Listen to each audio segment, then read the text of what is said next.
Hey, welcome to another episode of Building Bulletproof Backs. And I'm really happy to have Bart de Vries on the podcast today. And I spotted Bart's product, which is labeled the world's healthiest desk. Recently, in an email that came through, I have email alerts set up about back pain products and people doing cool things in the space. And I saw this one and I thought, I've got to have a chat. So here we are a week later. And Bart, I will get you, if you can, to introduce yourself to the listeners. Cool. Thank you. Awesome to be here. My name's Bart. I'm the founder physiotherapist behind Limber. And as you said, we make the world's healthiest desk, which is not a claim to fame that we've made, by the way, just so people know that we just haven't gone out there and been like, hey, we're the world's healthiest desk. But that's a professor at Berkeley University over in California that gave us that claim, which was really nice. They came over and had a look at our desks in New Zealand and then took one back to the US and have started researching it. And gave it the name of the world's healthiest desk. So that's the first thing I've created, but my mission is to reduce the impacts of back pain. And so as many of your listeners will know, and as you probably know, back pain is the number one cause of disability globally. And at Limber, we're on a mission to figure out how we can halve disability from back pain by 2050. Sorry, I love that you said halve. I kind of set myself a goal even higher than that. I want it gone. So you're clearly a practical guy, whereas I'm like reach for the stars, and if we get 75%, I'll be happy. But I love that we share the same mission, and I love that it doesn't matter if you share the same mission, you can go about it in different ways, and this is a really cool way you're doing it. So where did you study physio, out of interest? New Zealand? Otago, yeah. Okay, cool. And why are you particularly passionate about back pain itself? I've had back pain since I was about 12 years old. Beautiful. Yeah, it's what got me into physiotherapy. As I was going through, I guess, growth spurts from age 12, playing a lot of rotational sports like golf, hockey, started getting a lot of thoracolumbar junction issues and had continual pain through there, and ended up going to the physio quite often whilst I was in high school. Played high-level sport all through school, and then ended up playing professional hockey for a few years and then working with athletes as a physio. But one of my best mate's fathers during high school was the owner of the practice, and he was my physio. So I got to spend a fair bit of time with him every week. And so I decided after a couple of years of that, I should maybe just get interested and learn something whilst I'm at the clinic so often. And I fell in love with it. Found it really enjoyable. Both my parents are health practitioners as well, so kind of growing up around that environment, and it was a natural option for me to go into physiotherapy over while I was looking at playing professional golf or being a chef. Those are my three options. I loved cooking, but didn't want to be a professional chef. And I got bored of golf and so woodworking that stuff. Oh, great. And so woodwork and carpentry and design weren't in the mix? No, there's no 10-year plan to become a desk maker. I stumbled into it when I came back from Holland. Actually, I was playing professional hockey in Holland, and I came back wanting to get more into the preventative side of healthcare. I ended up stepping back from my clinical hours in physiotherapy for a little bit to pursue that, to understand more about that, and wanted to enter the business world because I saw that as a good mechanism for change. And I started sitting a lot more at a computer, and my back got really sore. And the irony slapped me in the face. And can I say, the week I saw this email from you was the week I had stepped back clinically more to focus on business development, and I had been spending a lot more time in the office. And I tell you, Bart, I never have back pain, but I was having hip pain, groin pain, the whole 9 yards. And I have a saddle seat, I stand, I drop, I'm moving, I'm conscious. But I think the more you move, sometimes the more you ask your body to sit, it really just does not know how to do it. And, then I saw your email about your product. And I was like, oh my God, perfect timing. This is just mint, because it's amazing how even a healthy spine can suffer with sitting at a desk for a few hours. It's quite a big deal. So yeah, keep talking. Why did you, or how did you actually develop the product? Well, like I looked around. I had a sore back. I was constantly getting my friends and other people in my work environment hitting me up for shoulder rubs and opinions about their neck pain and their back niggles that they were getting as well. And I looked around for something that would allow me to move. And obviously electric sit stands were very common at that point and still are. And standing desks and standing whilst you're working was kind of all of the rave. But from a bit of digging through the research, you could really see that the impacts of that were positive when people moved, but actually the utilization, the actual amount people were moving at an electric sit stand desk was quite low. So 80% of people who have an electric sit stand desk don't change height on it. And I was just wondering why that was the case. And then as well, I was looking at it and going, surely there's more to movement than shifting between a chair and standing. Our body has more potential than this. Surely we can bring a little bit more movement into our workday. And that's when we got researching, and I'd come across a number of things over my time around the impacts of, for instance, the sit-rise test, your ability to go from standing to sitting on the floor and back up being a predictor of all-cause mortality. So, how well you can go from standing to sitting on the floor and back up again, and the ease at which you can do that can predict your longevity, essentially. So that's a nice indicator of function and the importance of being able to do those movements. Then started coming across research which was looking at active resting postures and the increased muscle activity of ground-based postures and the impact that has on burning triglycerides and keeping our metabolism happening and helping our body recover after exertion. So combining all of that, just wanted to basically, and looking at our desk environment and going, how do we move more here? What can we change to be able to move more? And when we had the insight that, well, if you remove the chair, suddenly there's a lot of room to move. And what good does the chair actually do? Well, it provides this kind of middle no man's land for our body, which just takes all of the stimulus out of our tissues, and our metabolism shuts off and our brain goes to sleep, and and we're left in pain. It's sitting in a chair is the number one aggravator of back pain. Not necessarily a cause of back pain, but the number one aggravator of it. And so that got us thinking, got me thinking. And when we had that insight of, well, what happens if we remove the chair? Suddenly we remove this blocker to movement. We remove this barrier, because essentially it's just a big lump of thing in the way of us standing or sitting on the floor. And if you've only got those two options, you're more likely to do it. And then the other insight that we had was that electric sit stand desks, they just move too slowly. And when people are in flow states trying to get stuff done, particularly in the design and in the technology world, when they're relying on deep flow states to really get into the complex problems that they're solving, they don't have 20 seconds to change height or break out of that, because it takes them another 20 minutes or 30 minutes to get back into that zone. So they opt for discomfort in their body so that they can maintain the function of their mind. And making it faster and simpler to change height means that people are more likely to do it. So there's the range of motion, and then the speed of motion were the two kind of things that we were mainly focused on. And the final piece was just making sure that all your basic fundamentals around monitor height, for example, was all included in the initial offering. So we really wanted to make it a default that whatever desk we made or solution we made, you'd have a variable monitor height, so you could detach your keyboard from your monitor and fix it to whatever torso height or whatever height is right for your torso.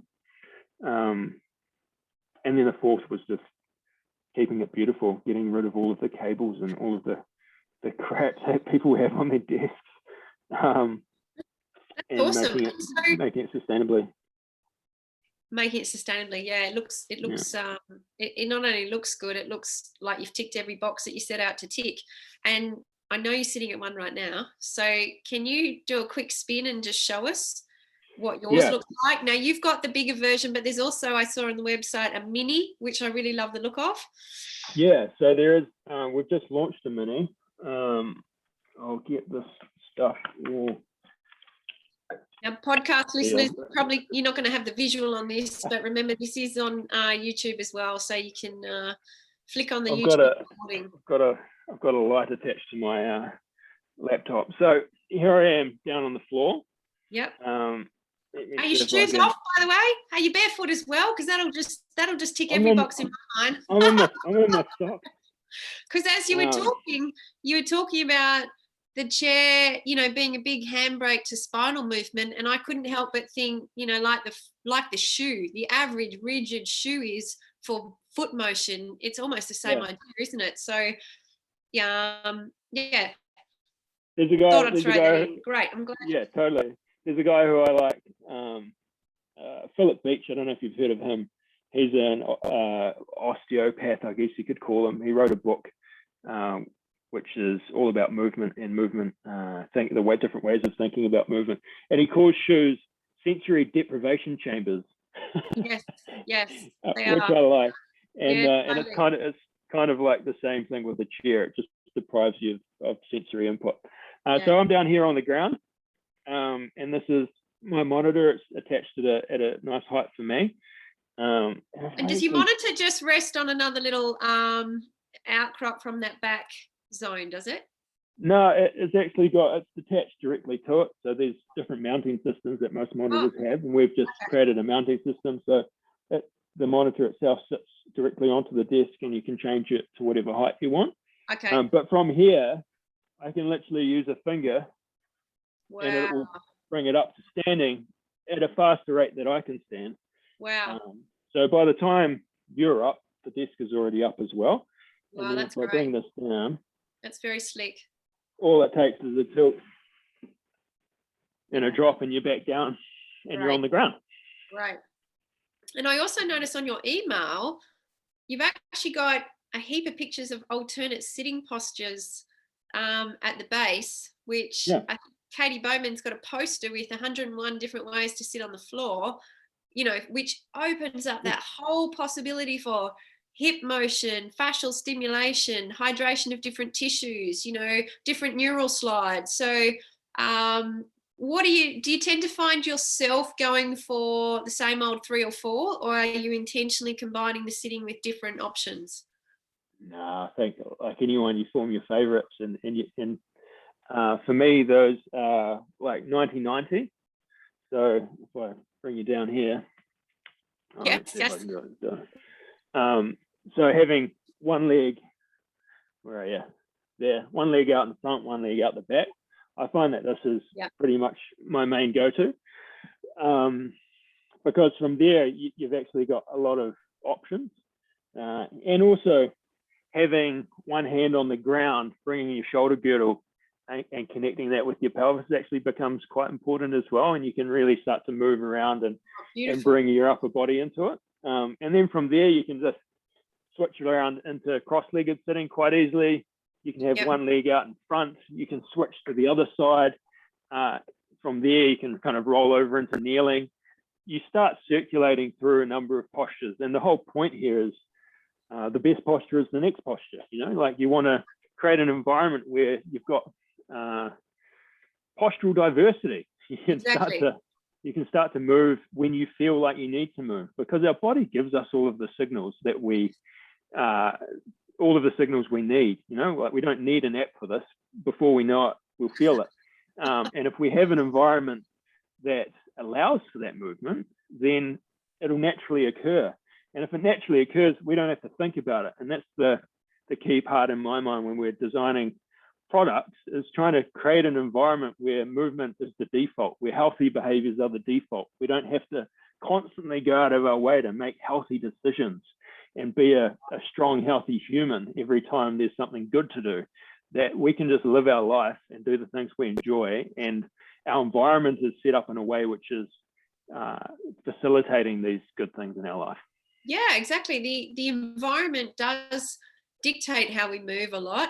And I really like the sheepskin rug on the floor as well. That's you are New Zealander, Cozy. That doesn't surprise me. Good. So what's the state of your back pain these days then? Are you all good? Yeah, so I've had a mixed bag. I've injured discs, I've strained muscles, I've had a stress fracture, I've had chronic issues post that stress fracture, and right now it's really good. When I was in Holland playing hockey, for instance, I came after my first season there. I came back and I had a stress fracture in my L1, and was told I should give up hockey by my sports doctor. And I thought, well, that's unlikely. So I just had to change my training program. Is L1 a commonplace for a stress fracture in hockey players? Because it's quite unusual otherwise, isn't it? Yeah, it's that kind of T12 L1 junction. And it's the rotational stuff. I'm a goalkeeper, or was a goalkeeper, so it wasn't as common, but it was mainly from the strength stuff I was doing in the gym. So I was doing anything from 2 to max 5 RM heavy lifting of deadlifts, squats, lunges in the gym, and I wasn't respecting my recovery times probably as well as I should have been. Wow. And was just overloading and overtraining during that time. Plus, I had when I came back, I had real bad gut issues because I had a gluten and dairy allergy. And if you're in Holland, all they do is drink Heineken and eat cheese, so and eat bread. So my gut was an absolute mess when I came back, and I didn't even realize. So I had a very irritated bowel. I was lifting extremely heavy. I had pretty average movement patterning at those times. So my efficiency of my squats and my deadlifts were actually pretty poor. I'd had chronic back pain prior to that. So my spinal strength and my rectus spinae and my hip flexors were all pretty weak. So I was kind of lifting off a pretty poor base, really, and then just cranking it, going for as heavy as I could. So it was a recipe for problems, and I ran into them. And so after that, I still went back, played another season in Holland, played the best season of my life that next season. Didn't lift a single weight that whole year, just went to complete body weight movements, and used the internal tension of my body against itself, and improved my ability to move. And so focused on movement quality over movement quantity as such. And music to my ears, Bart. Music to my ears. I always talk about movement quality, and so few people get that it's, in my mind, a hierarchy of influence is 10 times greater than how much strength you have. And in fact, I see a lot of people with great strength who have zero movement quality and lots of injuries. So, but trying to actually train it and have people invest in the importance of developing it, it's a hard sales job unless maybe you're an athlete and you get it. But a lot of the general population, it kind of hasn't filtered down to that level yet. But it's equally relevant to the 40-year-old, mum with 3 kids who's struggling with her back. She needs movement quality ahead of strength. I think the strength is great afterwards, but So it taught you, the fact is you listened to your body and you altered course, from what I can see. Quite dramatically. And I had to kind of shift away from a lot of the fundamental stuff that we've been taught through our physio degrees to do what my body needed. So I went away from the basic gym trainings, and I was mainly working out of gyms as a physio, working with athletes in gyms and all this kind of stuff, and revert back to these body weight loaded activities that I could only move to the capacity of my own flexibility and my own strength endurance, I guess. So that was a challenge. Also, then shifting my diet completely, and shifting away from dairy and gluten. That made a huge difference. Just recognizing that there were some central sensitization aspects that were noticed, like that I was noticing were playing into the pains that I had in my back. Noticing how stress and just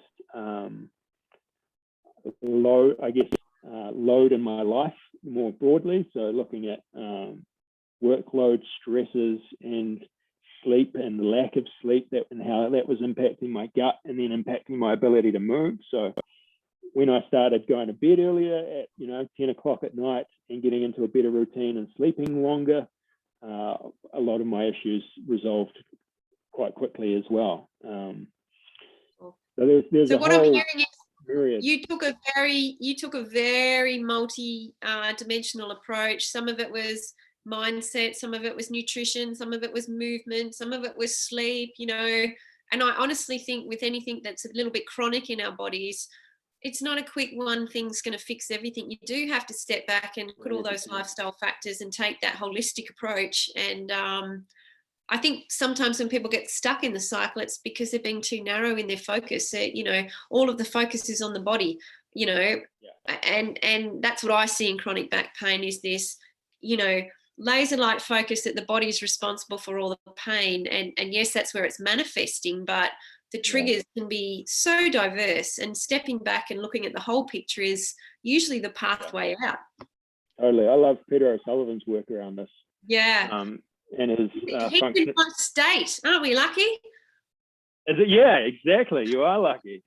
And I'm going to claim that he's a Kiwi. So there you go. Well, I'm going to claim he's a Perth-based physio. So we can have a claim to him.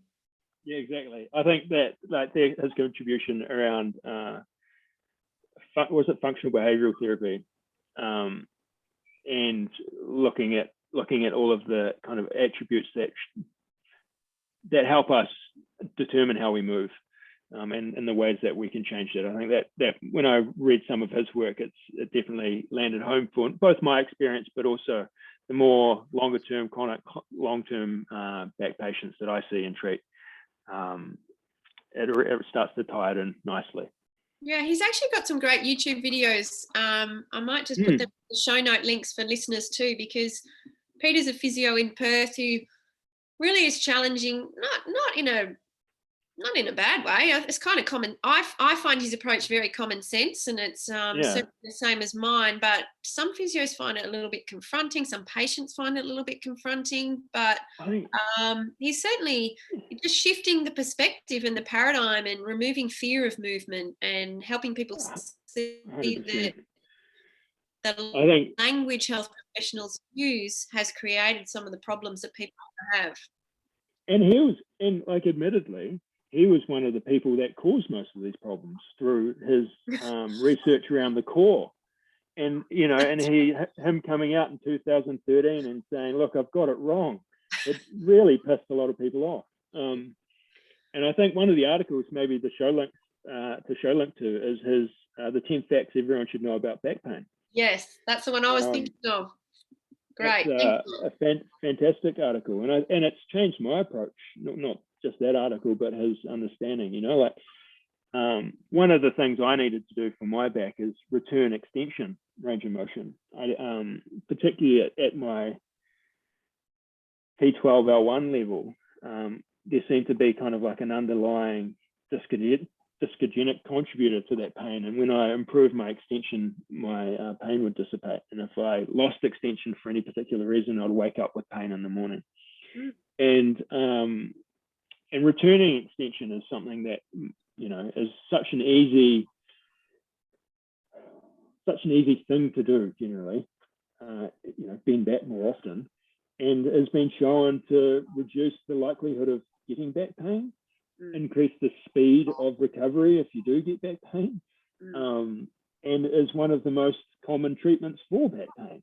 Yeah. So it just shows us how imbalanced we've become within our lifestyles, where everything is an affliction. And as well as that, recently over the last couple of years, I've had to retrain myself to bend forward normally, because I've just created all of these weird movement patterns where I was trying to tilt at my pelvis and maintain spinal neutral and all of this bollocks that I've been taught and had thought about, incorrectly for many years. And that they're actually all kind of anxiety-based movements that were being driven by my fear of hurting my own back, and these kind of good lifting techniques that I thought were a thing. But when you really step back and you look at it, you go, actually, I'm moving weirdly.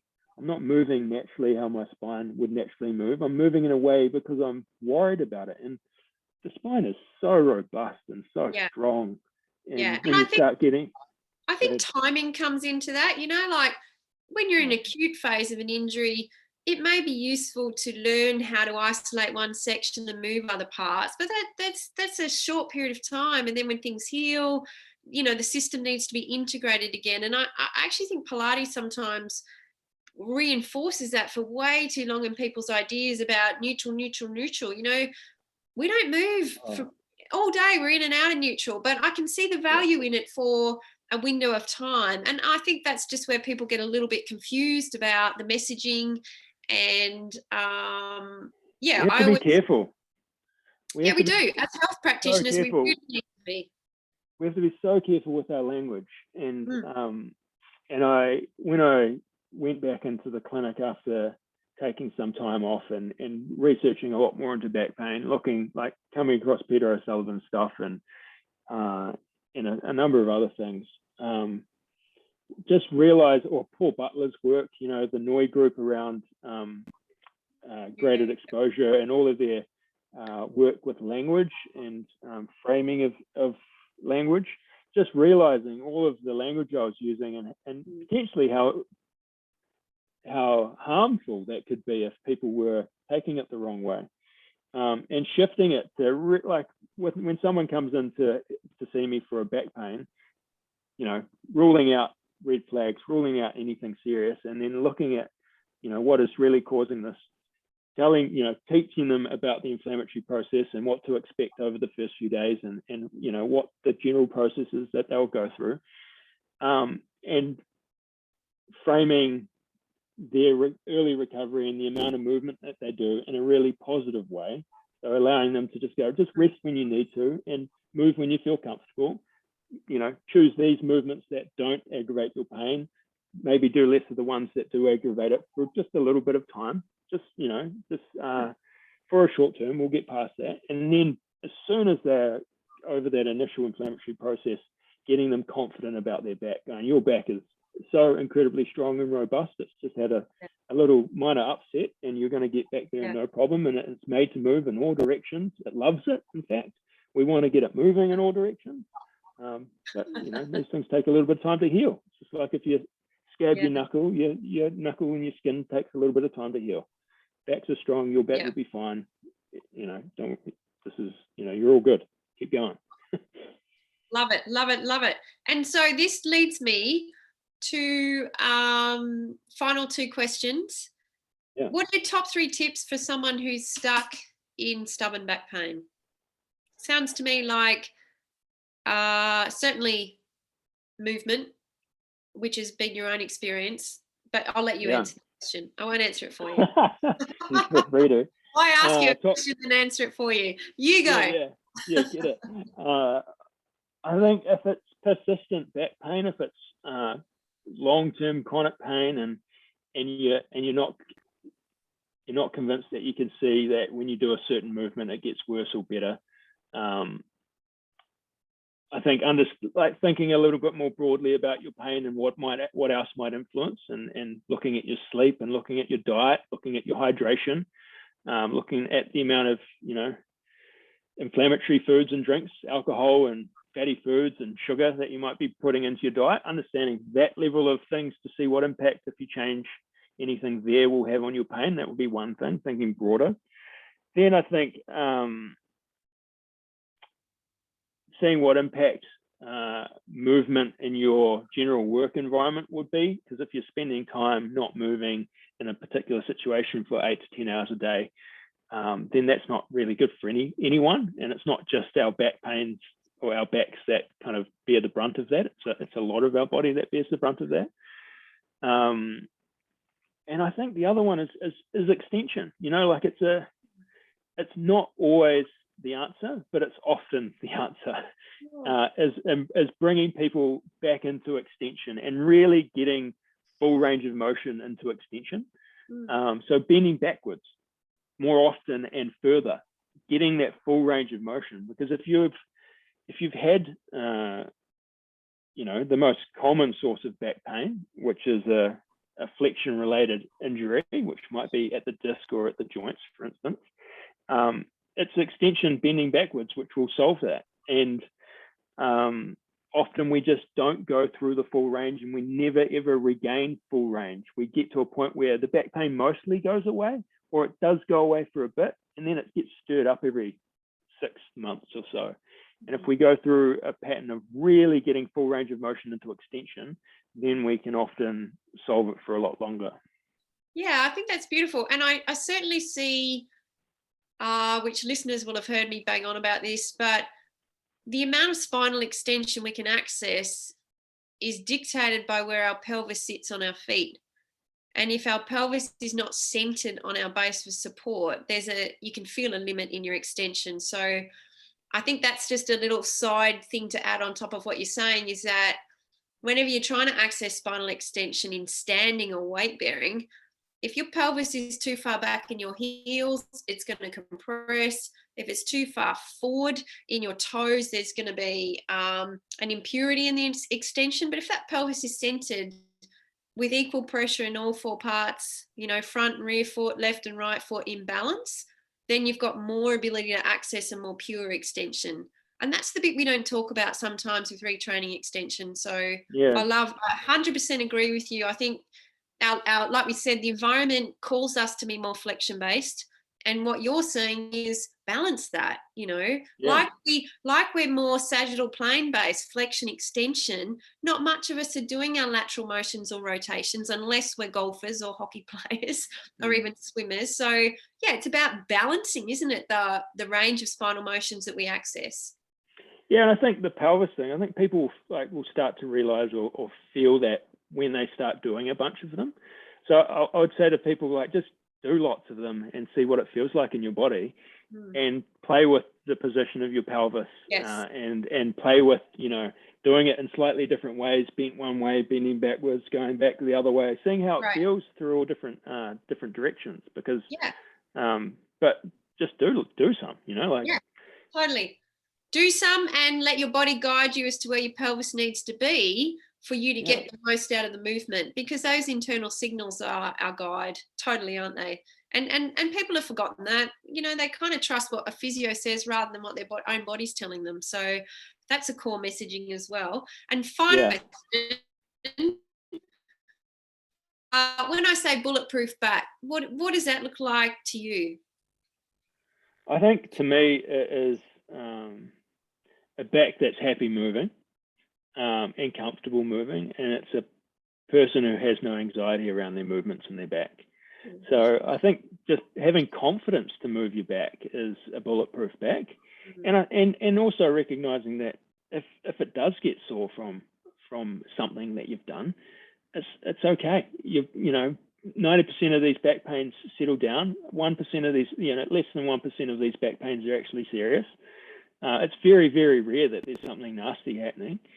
And if we treat our back a little bit more like we'd treat a knuckle being scabbed or a cut in our hand, we wouldn't have the same level of anxiety around the impacts of it. And if we don't have the same level of anxiety around it, we'll probably move a lot more, we'll probably recover a bit better. So I think a bulletproof back is one that you're confident in when it's moving or even when it's sore, realizing that it's, it is strong, it is incredibly robust, and your body has this amazing natural ability to heal. Geez, Bart, you sound like me. I'm loving it. And You could have said all the wrong things, but you're just feeding me everything I want to hear. It's magical. So I'm really going to strongly, I think between the two of us, hopefully we've brought a few more people to some positive messaging about stubborn back pain, that there is a way out. You just need the right tools. And certainly one of the big tools is your desk and your getting rid of that chair, having options and getting into your hip flexibility, improving your hip mobility just by getting rid of the chair, and the speed and the range of motion, the things you talked about. So can you just give the listeners your website details? And even on your website, I notice you have a 5 ways to set up your office desk for people in back pain. Is that, did I get that right? How to set up your home office so you don't get back pain. Perfect. It's just 5 simple steps. It's a free downloadable. It's due for an update soon, so I update it every few months with new information, new research that I'm reading, just tinker with the messaging and help people get it right and change it as things develop and as our understanding develops, because none of this stuff is stagnant. So if you feel like your back pain hasn't been understood in the past and no one's been able to help your back pain in the past, and there's no reason to think that might be different in the future, that might be different now. So I'd say maintain hopefulness around your ability to improve and your body's ability to heal and your ability to get into the functional things in the daily life tasks that you want to be getting into. But the website is limber.nz, limber.nz. And if you use the code Bulletproof Back, you'll get 10% off everything. Well, that's bonus. Great. I'll be ordering right after this. Yeah. What, just on that, what's freight like to Oz? Is freight a big deal to Australia? Depends what you're getting. So if you're getting the mini, it generally is about $100. And if you're getting the big one, it can vary depending on where you are. So just email us and we'll find out what the freight is to wherever you are. Yeah, and you do ship globally, do you? Are you worldwide? Yeah. So we'll ship globally. It just depends on the cost of whether or not people are happy to pay for that shipping. Yeah, totally. We just sent one to the middle of the depths of Canada, which was quite fun. Hey? I mean, seriously, you spend 8 hours of your day, some people more, in their office. Like, structure it well. And then, as you say, movement doesn't become a conscious choice. It's just happening. And your subconscious is just doing it. And, I think the longevity of your body, investing in your workspace is such a small price to pay to keep your body happy, hydrated, functional, strong, joint mobility, joint hydration. They're all big deals. And, that's awesome. Totally. And when we move, it sends more blood flow up into our brain. And when we've got more blood flow in our brain, we can make better decisions. We can think more clearly. We can problem solve better. So that's where all the benefits of moving at your desk and stand desk come from. It's just from the increased stimulation of our body and the impact that has on our brain blood flow. And metabolic rate. I think it's even standing compared to sitting is 8 times the metabolic rate, So, if you're up and then you're down, or just that transitioning is burning calories. So, not only are you preventing the sitting disease, you're certainly helping improve cardiovascular function as well. Yeah, and that's the fun stuff. So the Indian Institute of Design and Technology in Delhi are about to launch a whole bunch of research into limber and the desk, and they're looking at the floor postures and the impact of active resting postures. So there's a little bit of research which is known about what happens when we increase base metabolic rate and our muscle activity in these like sitting and kneeling postures, because our muscles are having to work just a little bit. And they're about to go into that in a lot more depth and really start to try and understand the impacts on our work and on our bodies over a long term. So that's an exciting development which is kicking off too. Oh, that's magical, mate. I so love what you're doing. It's just knockout stuff, and I'm so glad we've made the time to connect and chat. And but thanks for your time. And listeners, just know I'm going to reference all those things we talked about in the show notes, including Peter Sullivan's stuff video, which is so worthwhile checking out. And go to Bart's website and get your work sort of designed, set up so that it's working Yeah. for you, against you. And Bart, thank you so much for your time. I love You, your philosophy. I love that you experienced the pain, you've come through it, and that you have such a global, holistic approach to it all. It's really refreshing to hear in a physio, because as you would admit, some of our colleagues are a little bit behind the times, and part of the idea of this podcast is to bring this fresh messaging to the people who most need to hear it. And I think in the last 7 years, back pain particularly has been through like a scientific renaissance in the way that it's viewed and understood. And so there are a lot of misheld beliefs, and there are a lot of old methodologies and mindsets that still are prevalent within the way that back pain is treated. So I think if people aren't getting results and they aren't feeling improvement, then they should search someone out who can help them, because there'll be someone there who can help. Yep, I agree. All right, Bart, thanks so much for your time. I'll let you get on with whatever you've got going on next. You're welcome. See you later. See ya.